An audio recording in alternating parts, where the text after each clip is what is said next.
দেখুন আপনারা, এই যে কাউনিয়া বাস স্ট্যান্ডে আমরা ইসলামী ছাত্র আন্দোলন এবং তাদের কিছু কর্মী, আমাদের এই যে শিকুল,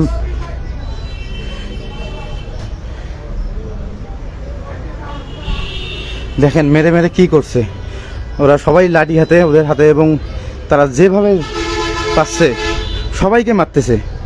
প্লিজ সবাই যারা আছেন সবাই চলে আসুন কাউনিয়া এবং শেয়ার করে দেন, সবাইকে শেয়ার করে দেন, জানা দেন। আমরা ওখান থেকে পালিয়ে আসছি, আবার তো ভিডিও করতে দিচ্ছে না, এমন অবস্থা। বেধড়ক মারপিট করতেছে তারা, তাদের সবার হাতে লাঠি এবং অস্ত্র বিভিন্ন।